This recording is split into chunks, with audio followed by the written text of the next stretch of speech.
ফরিদপুরের মধুখালীর ঘটনা, গন্ডগোলের দায়িত্বে মূল যে ব্যক্তি ছিলেন ইউপি চেয়ারম্যান, সে একজন নামদারি মুসলমান, তাকে সহযোগিতা করেছে হিন্দু ধর্মের মেম্বার কিংবা লোকেরা। আমি মনে করি সাম্প্রদায়িক দাঙ্গার যে আশঙ্কা, যে কারণে আমি আতঙ্কিত, এই দাঙ্গা হামলা এই ধরনের ঘটনা বন্ধ করতে হলে আমি মনে করি ওই লোকেরা যারা দুই শ্রমিকের শাহাদাতের জন্য দায়ী, তাদেরকে জনসম্মুখে দৃষ্টান্তমূলক শাস্তি দিতে হবে। এটা নিরাপদ একটা বাংলাদেশ। এই কথাগুলো ওদের বুঝে আসে না। আমি যখন এই কথাগুলো বলি তাদের বুঝে আসে না। আল্লাহ জানে তাদের কবে বুঝে আসবে।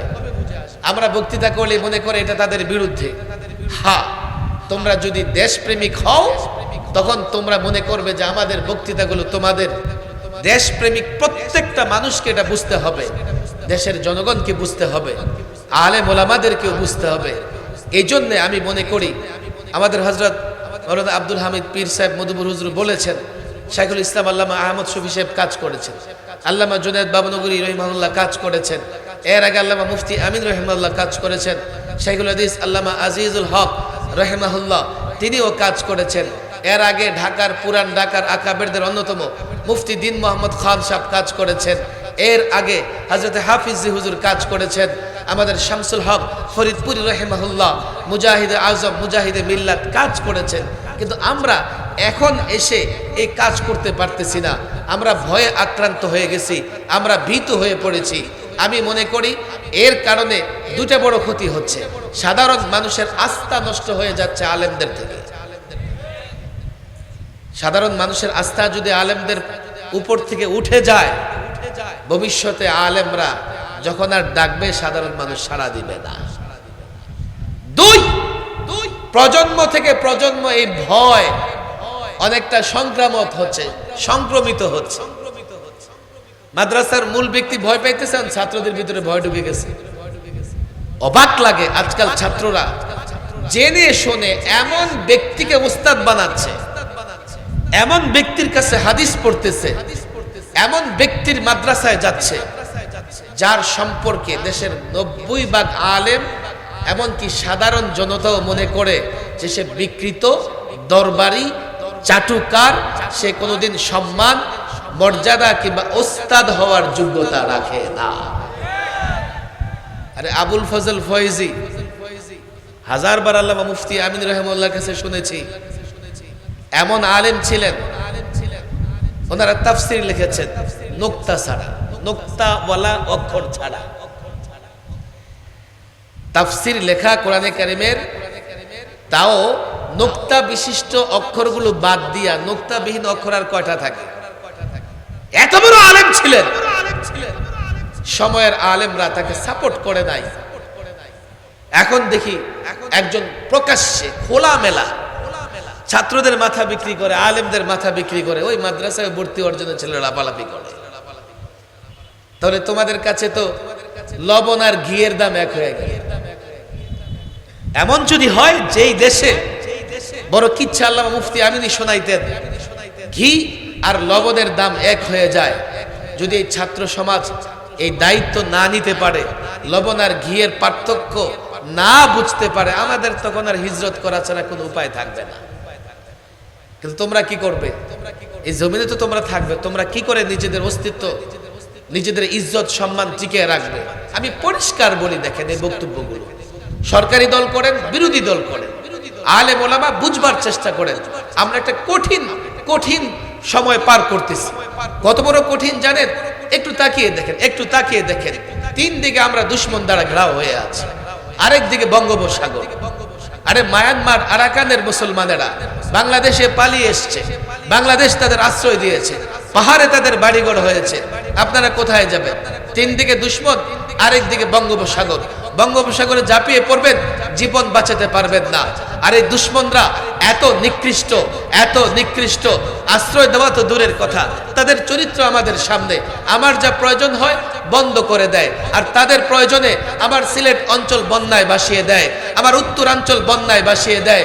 আবার তাদের প্রয়োজন হয় না তো দেখা যাবে দেখা যাবে পানি বন্ধ করে দেশটাকে মরুভূমি বানিয়ে দেয়। পেঁয়াজ দরকার, তারা দিতে রাজি নয়। এটা দরকার, দিতে রাজি নয়। কতটা নিকৃষ্ট প্রতিবেশী, কতটা নিকৃষ্ট মানের প্রতিবেশী, কতটা বিপদে আমরা আছি। কোথায় যাব? যাবার জায়গা নেই। তিন দিক থেকে তারা গ্রাহ করে আছে। আরেক দিকে বঙ্গোপসাগর, আরাকানের মুসলমানেরা বাংলাদেশে এসে আশ্রয় নিয়েছে। আমরা যাব কোথায়? তোমরা কোথায় যাবে? আমি রোহিঙ্গা যুবকদের দেখেছি, তারা যখন বাংলাদেশে প্রবেশ করেছে, বৃষ্টির পানি আর চোখের পানি একাকার হয়ে গেছে। আমাদের ধরে চিৎকার করে কান্না করেছে। কেন? হুজুর, আমরা তো এসছি, মায়ের ইজ্জত বাঁচাতে পারি নাই, বোনের ইজ্জত বাঁচাতে পারি নাই। হুজুর বলেছেন, আজকে অভিনব কায়দায় প্রেমের ফাঁদে ফেলে মুসলিম নারীদের ইজ্জত সম্ভ্রম নষ্ট করার চেষ্টা করা হচ্ছে। এটা তো একেবারেই পরিষ্কার। তারা যে পথ পন্থা অবলম্বন করেছে, তারা কি চায়, কি তারা করতে চায়, এ নিয়ে আমি বক্তব্য রাখবো না। এর চাইতে ভয়াবহ ষড়যন্ত্র তাদের আছে। আমি যখন সাম্প্রদায়িক সম্প্রীতির কথা বলি, তারা তখন বলে যুবকদের ট্রেনিং দাও, তারা বলে যুবতীদের ট্রেনিং দাও, তারা বলে অস্ত্র গ্রহণ করো। এর মানে লড়াইয়ের প্রস্তুতি তারা নিয়েছে। এর মানে মুসলমানদের হত্যা করবে, মুসলমানদের শেষ করবে, এই প্রস্তুতি তারা নিয়ে রেখেছে। আর আমি তো ঘুমিয়ে আছি, আমি কি করব? আরাকানের যুবক চিৎকার করে বলেছে, মায়ের ইজ্জত বাঁচাতে পারি নাই, বোনের ইজ্জত বাঁচাতে পারি নাই। তুমি মনে করতে পারো দেশ চলে যাক, তাতে কি হবে? তুমি কি চাও তোমার মায়ের ইজ্জত নষ্ট হয়ে যাক, তোমার বোনের ইজ্জত নষ্ট হয়ে যাক? আলেম ওলামা, ছাত্র জনতা, দেশের প্রত্যেকটা মানুষকে আমি পরিষ্কার বলি, দেশ বাঁচাতে হলে, ইসলাম বাঁচাতে হলে, মায়ের ইজ্জত বাঁচাতে হলে, বোনের ইজ্জত বাঁচাতে হলে নতুন করে ঐক্যের শপথ নিতে হবে, নতুন করে লড়াইয়ের শপথ নিতে হবে। রব্বে কাবার কসম করে বলি, আলেম ওলামা, তৌহিদি জনতা, লড়াই করতে হবে না, ঐক্যবদ্ধ হয়ে বাংলার জমিন থেকে হুঙ্কার ছাড়ো, কাফের দুনিয়া আবারও পালিয়ে যেতে বাধ্য হবে ইনশাআল্লাহ।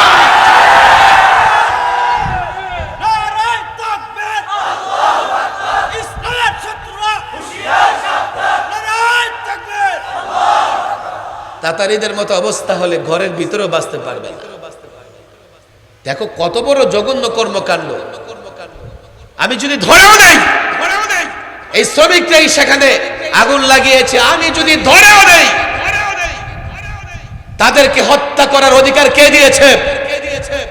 দেশে আইন শৃঙ্খলা বাহিনী নাই, দেশে আদালত নাই, এরপর আমাকে মুখ বন্ধ করে বসে থাকতে হবে। তাহলে এর মানে কি? এই আদালতের প্রতি জনগণের আস্থা নাই, আইন শৃঙ্খলার প্রতি জনগণের আস্থা নাই। আমি তো মনে করি আইন শৃঙ্খলার সদস্য আদালতকে উদ্যোগী হয়ে এই বিষয়ের তদন্ত বের করে, এই বিষয়ের তদন্ত করে যারা দোষী হোক, তারা প্রতিবেশী দেশের কলকাঠিতে নাড়াচাড়া করে যেই হোক না কেন, এখনই যদি তাদের টুটি চেপে ধরা না যায়, আমরা বাংলাদেশ হেফাজত করতে পারবো না। এটা কি চারটিখানি কথা?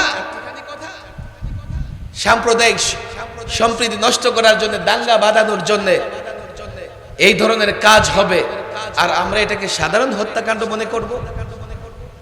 মধুপুরের আলেম ওলামা, ছাত্র জনতা লম্বা বক্তৃতা করবার সময় আরো দুজন মেহমান আছে। আপনাদের কাছে বড় অনুরোধ আমার, আপনাদের মাঝে এক সিংহ পুরুষ আছেন, হযরত মাওলানা আব্দুল হামিদ পীর সাহেব মধুপুর হুজুর এখানে বসা আছেন। আপনাদের কাছে আমার অনুরোধ, শুধু আবেগ নয়, নেতৃত্ব মানার যোগ্যতা থাকতে হবে। নেতা তৈরি হয় না যতক্ষণ না কর্মীরা নেতৃত্বের প্রতি পূর্ণ আস্থা না রাখে। আমি মনে করি আমাদের হযরত সাহসীও বটে, কর্মঠ বটে, কৌশলীও বটে। আমরা পীর সাহেব হযরতের সঙ্গে হাতে হাত রেখে কাজ করব তো ইনশাআল্লাহ। লম্বা হাত তুলে ওয়াদা করি, কাজ করব তো ইনশাআল্লাহ।